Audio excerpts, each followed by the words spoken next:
on it. Okay. And I had I had a bunch that carried over anyway. But yeah, is this? I don't recall. Did you send me an email about this? I did not send you an email. The only thing is we went into housing on Friday. On Friday. And I brought it up to Charlotte, and she said that she was going to give it to you or something, but I don't know. But sure. Well, what I'm going to do is create. So we track issues like this in a system to make sure that we're communicating with billing to see what we can do about it. So I'm going to create a case for you so that we can track it and get to the bottom of why this was not completed as it should have been. Because to me it looks like there's a date of your checkout, the time frame in which you can change or reverse the meal plan, and you have the option living in South Desert to not have one. So even if you stayed with us, you would have had that within that first week. So your move out date and the end of your contract, because your LAR is within that time frame, so I don't see a reason why it should be remaining there. yeah, as long as it gets done before April 20th, because that's the deadline they gave me to pay my stuff. So. And let's see, we probably will just make, let's see, charge class.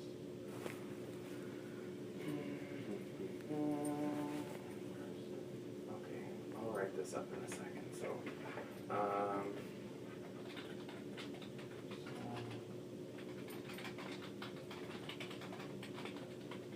okay, cool.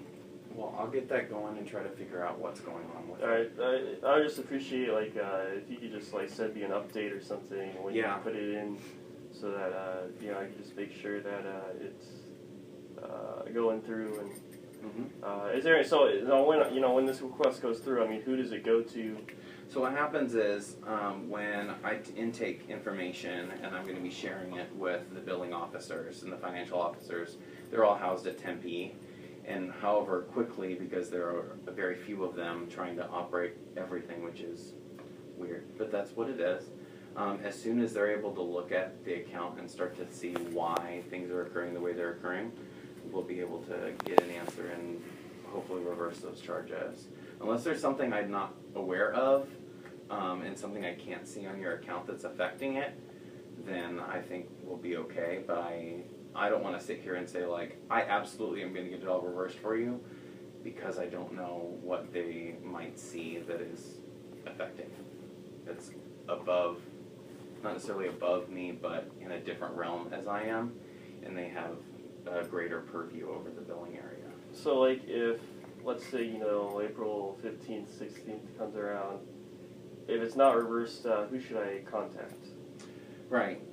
If it's not, you can, if there's no reversal, or if I haven't contacted you at that point, or if billing hasn't contacted you to say that it's been reversed or your account hasn't been changed, you can always connect with the University Housing number if you call them, or you can shoot an email to Poly Housing. Any of those will go back into the system that we have and show that you're inquiring about the process that's already in place. That will reinitiate why this hasn't been completed. And I follow up on things all the time that come right back or reopen, or there are updates that are needed that haven't been updated. I did a few this morning and inquiries about some stuff. So it will be processed that way, or you can email me and say, hey, nothing's changed on my account, what's going on, and then I'll look into it from there. Okay. But I'm going to be trying to get as much communication as possible starting today once I've completed the case. Okay. Or at least submitted the case, not completed the case. It's not over. Okay. Right? Yeah. Okay. All right. Yeah, that's really weird. Yeah, I don't know why that would be the case. I wasn't sure because, it was kind of, I just noticed it was there. It's 1,200, that sounds a little high. Yeah. Right. The 1,200 all includes... Some of it's the license agreement release thing, I think, and some printing charges, but it's just that 990 that kind of stood out to me. Yeah, there's some other things I might have some questions about to see if I can figure out as well on top of that. Cool. Is there anything else I can help you guys with? Yes, so Wednesday is the day of the inspections. Yes, I emailed you about when they were, yeah. Mm-hmm. And So when are you gonna, because I have a lot of classes on Wednesday afternoon, so Gotcha. when are you gonna send them? Well, so they're going to start coming, so they have 2 shifts during the day. It's from 9 to 12 and then 1 to 4 that they're going to hit houses. You get me at 2 o'clock? I can try, but I can't guarantee exact times. The only thing I can try to do is to put your house right at the beginning and say, go to this house. Well, 9 o'clock after class. Well, in the 1 o'clock set. Well, 1 o'clock, I get done at 12:50. I could probably make that. Okay. I'm very, very. I understand. Like if you're coming out, like you want to be there, and I understand your. Oh, because I don't trust you guys, and you know that. I understand, and I get your concern, and. I mean, you weren't here last year, but I mean, it is what it is. Yeah, and things. I know you guys all defend each other, so. I don't blame you for feeling that way. So the best we can do is just try to. Well, I mean, I just know you guys defend each other. Sure. We have. What I can do is I can let my CMs know. There'll be 2 of them together, and they'll come right away, like about 1 o'clock, 1:15. Okay. As long as they can get all their stuff and get out there quickly, they'll be able to be there. There have been, because some of them might be getting out of class and trying to coordinate together. That's why we give a block of time from 1 to 4. Is that they may not start right at 1. They may start at like 1:15. That's fine. So the reason we do a block is to have flexibility with their class schedules as well. And if like one house takes longer than another, you're not sitting there at like 1:30 and the house that was before you or the 2 houses before you took a lot longer to inspect because there were more violations. What are they looking for? So when they're going through a space, they're looking for health standards. So it's like, is there excessive trash? Are there piles and piles and piles of laundry? Are there any like TMAs that? Why would piles of laundry be a health issue? Because if you have dirty laundry and dirty. What if it's clean laundry just on the floor? Well, that would be different. How do they inspect if it's dirty? Well, I mean, they're not going to touch the laundry. Exactly. But if it's a small pot, like for instance, if it's just yourself and your roommate and you are consistently doing laundry here and there and you haven't had a chance to fold it, that's going to be fine. But I mean extreme circumstances of like, there's a pile of laundry, you haven't done laundry in weeks and weeks, and you can tell, like, they try to use common sense. We train them to use common sense when looking at some of the things that come to cleanliness. And some people's common sense are different than others. But we have already shown examples of what we're looking for in terms of violations, and anything outside of that should be okay. So what's trash? What do you? So trash would be like if your garbage, if you had a trash can inside and it was overflowing and you had food particles. Can you just throw it out? It wouldn't be a violation. You just would throw it out, right? I mean. Well, you can throw it out. Like what's a violation? So the violation is when you think about how long trash has been there and how you're taking. A lot of it is concerned about how you're taking care of yourself. So the conversation that I would have following up with that type of thing, I would ask you like, what's going on? Like, have you been able to? How's your? I know you guys tried to steal from me last year, so I'm just trying to make sure you don't steal from me. Sure, and like I know there was a concern about cabinets before, and right where people were entering, like opening cabinets. Is that right? No. No. But mine was the stain on the wall. That was with Kinzalia, Brian's staff. Stain on the wall that she charged me for. You know, I don't want to beat a dead horse, but I mean I had to get it overturned. And I know you guys are very stingy with you want to fill your pockets, and I know that. Sure. But okay. When we look at the houses, the bigger issues are about like whether or not you're living in a space that's healthy for you. Like if you're fine, if you. Well, I know you guys just like to charge people just to get extra. Well, funds. none of these inspections are not about charging anything. Violations will not be charged. You will not be charged money for violations. At this point in time, an inspection, at closing, anything that's remaining that is your responsibility will become a damage charge. But anything right now in an inspection is just seeing what is going on and why things are happening. Okay, so there's no fines involved. Not unless it's like there's a big gaping hole in the wall that was created while you were in residence, and then we want to try. So nothing anything non-egregious is. No, it shouldn't be. It shouldn't be charged as of this time, because when we do the closing checkout, all of that will be assessed.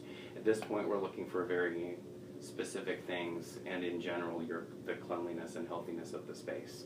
The other specific things are like whether the modem and the wall box is locked. So in the laundry room, it should be closed and locked, and if anything else is added to it, like if if you're doing health and safety, I mean, I've tried to complain to you guys for months now about the carbon monoxide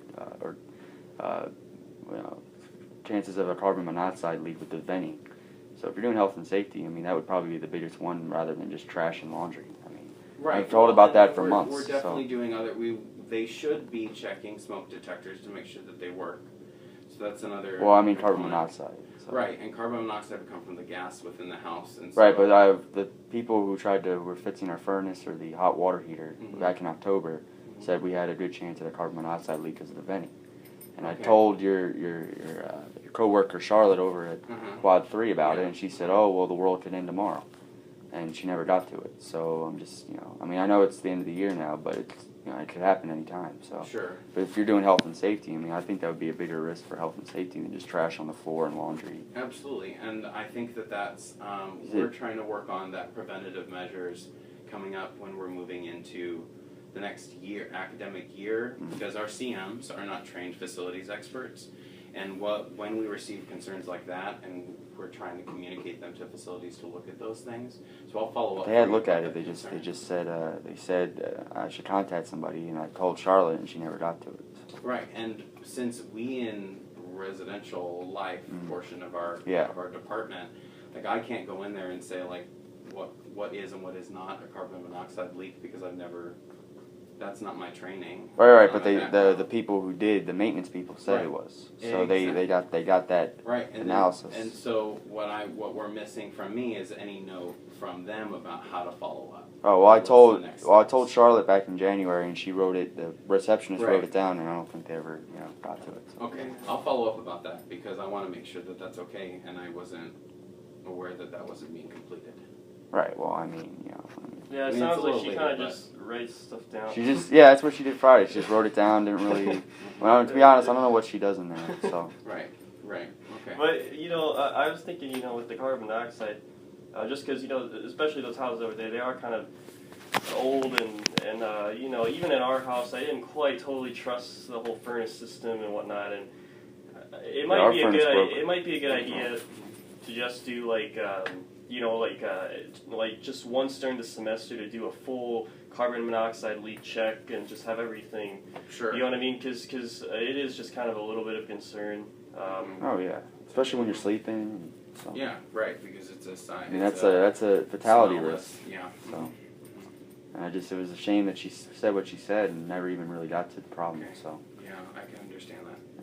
And then Friday we went. She didn't really look concerned about that either. So. Well, yeah. I know she let me know that you had some concerns, and you had come in and talked about.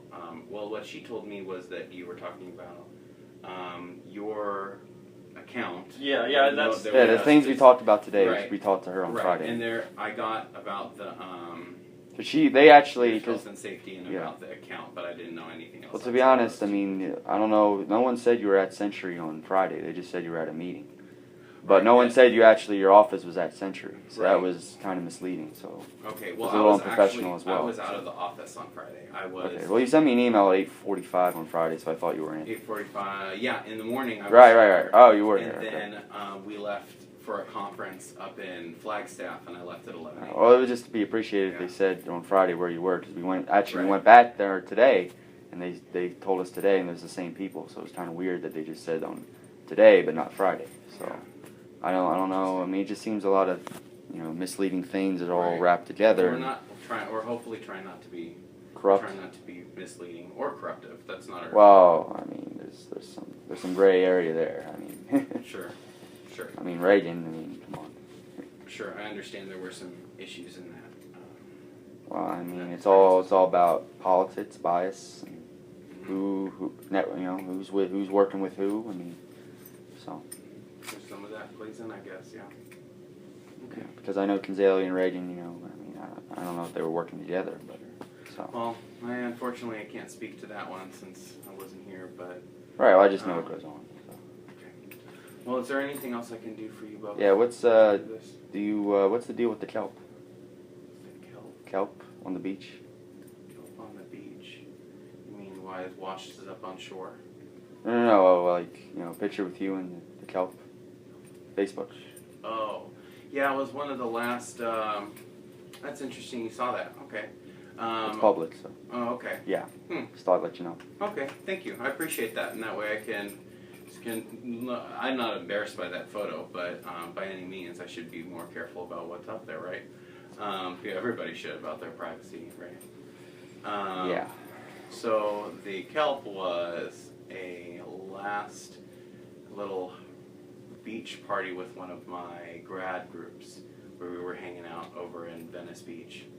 Just found one lying on the ground and started spinning it around because it was funny. Oh, so it was. Oh, okay. Yeah. It's interesting. Mm-hmm. Okay. Anywho. Okay. That'll do it. Okay. I'll look into both of those things for you. Thank you. I appreciate you letting me know. Yeah, Okay. absolutely. Hopefully I can get back to you quickly. I'm going to be sending that off and writing up the summary of what we talked about Okay. as soon as we're done here. And I hope the inspections work out. So. Yeah, I hope they go smooth. I hope they go smooth and we don't have any problems. Okay, thank you. I appreciate it. Of course. All right. Of course. All right. Have a great day, guys. You too.